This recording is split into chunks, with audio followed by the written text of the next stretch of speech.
Hello guys, welcome back on IQcodec. Wish you have a great weekend. So actually it has been a long time that we haven't been making videos since we hit 3,000 subscribers. But before continuing this video, I want to be very grateful for you guys that give us this opportunity to make 3,000 subscribers today on IQcodec, and we are very happy and we are very thankful because the real strength is actually you watching these our videos. So actually IQcodec is moving to a new age. We are looking how we are going to integrate a new playlist which is going to be called for software review. So I'm going to be reviewing some software, giving you the best settings to use in order to have the best performance of those software. So actually in this video I'm going to be treating one of the first aspect of it. So after when looking at the title of this video, I'm going to say the title of the video is called Best OBS Settings for both low-end and high-end PC. So you can actually stream games, record your game very well on your PC, no matter if you have a potato PC or you have a high-end PC. So OBS, the latest version is version 25. I think it's just version 25.08. Yes, the latest version of OBS is 25.08. So OBS is actually a freeware, which is one of the best tools that you can actually use if you're a gamer to actually play games live on YouTube with your audience, and it's very free. As I said earlier, it's a freeware.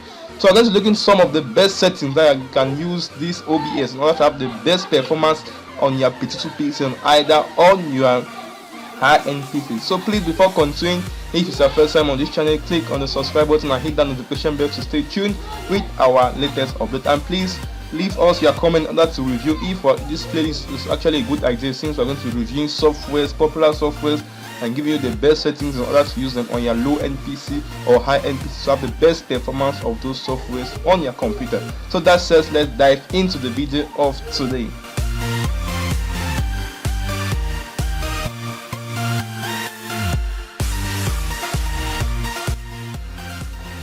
So as I said earlier, the video is looking at OBS. So make sure you downloaded OBS. I'm going to leave you the download link in the description, which you are going to click to have the latest version of OBS.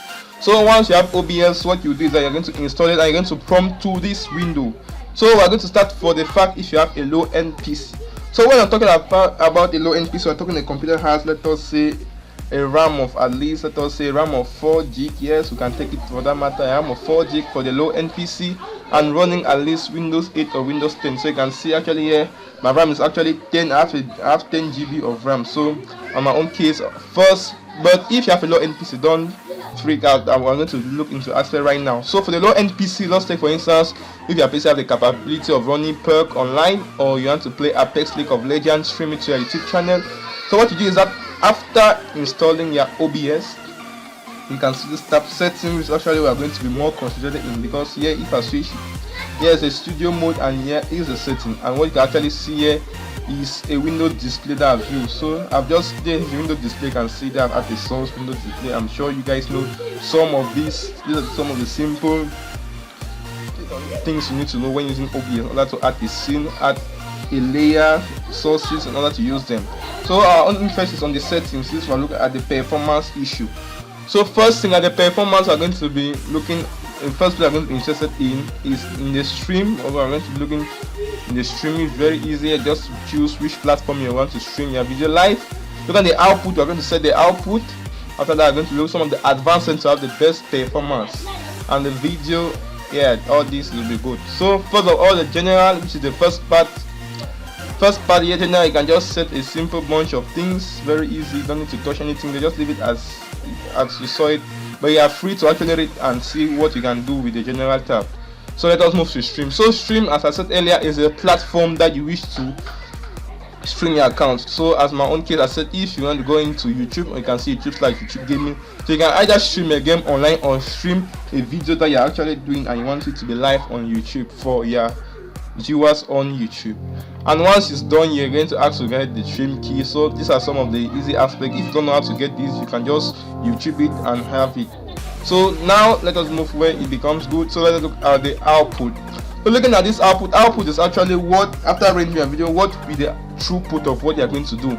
So you can see the first output mode here, you should leave it at simple. This is for the best, leave it as simple. And yet the bitrate actually vary depending on the video quality you wish to achieve after recording your video. And the encoder, which is one of the important aspects, So if you look at this encoder, which means X264, which actually means that your video is going to be encoded using the power of your CPU. But if you have let me not get into aspect for now. That since when the low end PC, this is what you're going to have. If you have a low end PC, for sure you're going to have the software 264, which is going to be used in order to render your video, which will be using your CPU, and it's going to be a little bit slower since you're using your CPU. But the best way for this is using the driver that is provided by your GPU if you're using a high-end graphic card. So let me show you what I mean. So on low-end PC aspect, you're going to leave for this, and on the high-end aspect, if you see your graphic card will actually support the NVEC, which is the new technology provided by NVIDIA, which actually facilitates video encoding, encoder, and render very fast. So you can see there is the best.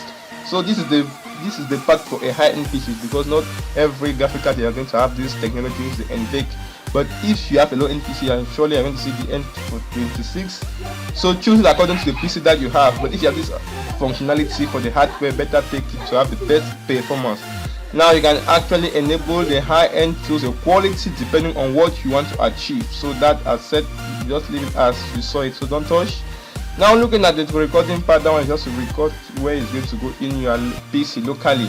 And now for the recording format, the best one is actually MP4, but feel free to leave that MKV. But for the MP4, the best if you want to actually upload it on YouTube. So I'm going to take it as MP4. You can still have a little warning here. Recording saved to MP4 or more on recovery if the file cannot be finalized. So this means that if you're recording a video with this format, if something goes off, like let us say a power failure and your computer actually goes off, you are not going to have any part of the video, so nothing will be saved like on recovers automatically saved. So you can see here, this is what they mean by recording saved to and will be unrecoverable if the file cannot finalize. So if something goes wrong before the file is finalized, you're going to lose the whole video. So that's just an disadvantage against the MP4. But yes, you can actually take to MTV after rendering the video, you actually convert it back to MP4. So it depends on you. But if you are sure that where you are, you actually see it to have low, it's very rare that you can have power failure. So I prefer that you go with the MP4 format. So I'm going to say MP4 for this case, and this is for both low end and high end PC. So once this step is done, we're actually done here setting our output to our computer.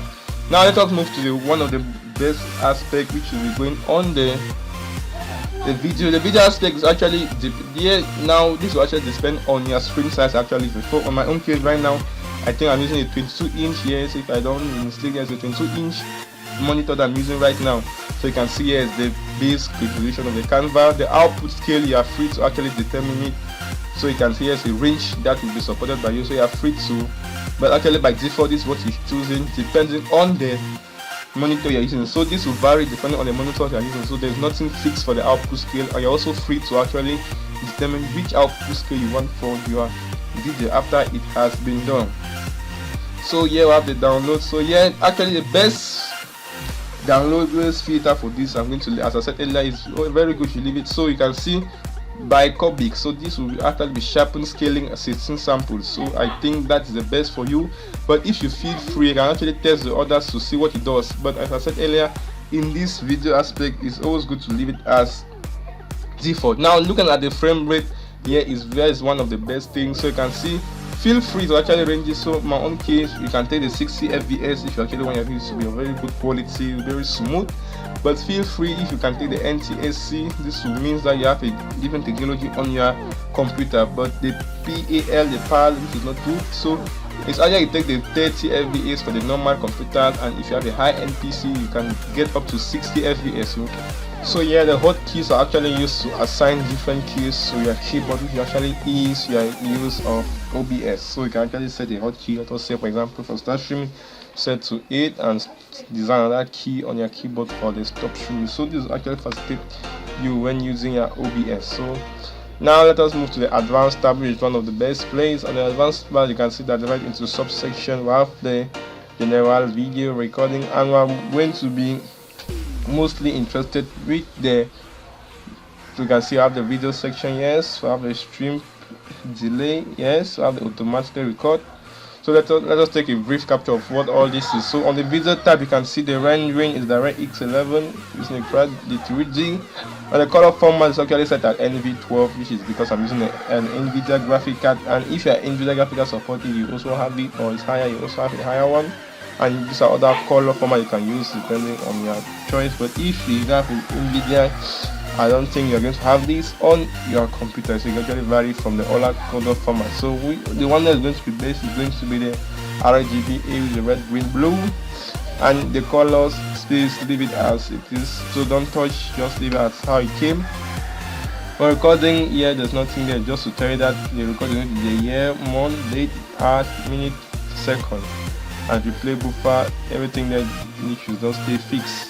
For the stream delay, and there's a memory, estimated memory is actually when you are streaming your videos, so you actually enable it, but you can see by default it is disabled, so you can see it is very good because it's going to reduce the workload of your CPU.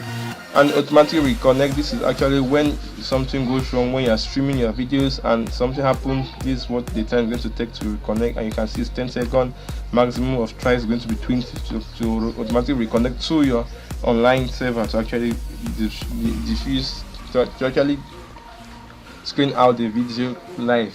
And let us move to the network part. Let me see what is again. And the last one for the sources, enable browser hardware acceleration. This is a very actually cool thing, so make sure this enabled, so when all this is done, you are free to apply and click on the hook, and that will be done. So I think this is the end of the video. Thanks for watching. Have a nice day. See you next on IQcodec, and please remember to like, comment, criticize. We are all here for you. Have a nice day. Bye.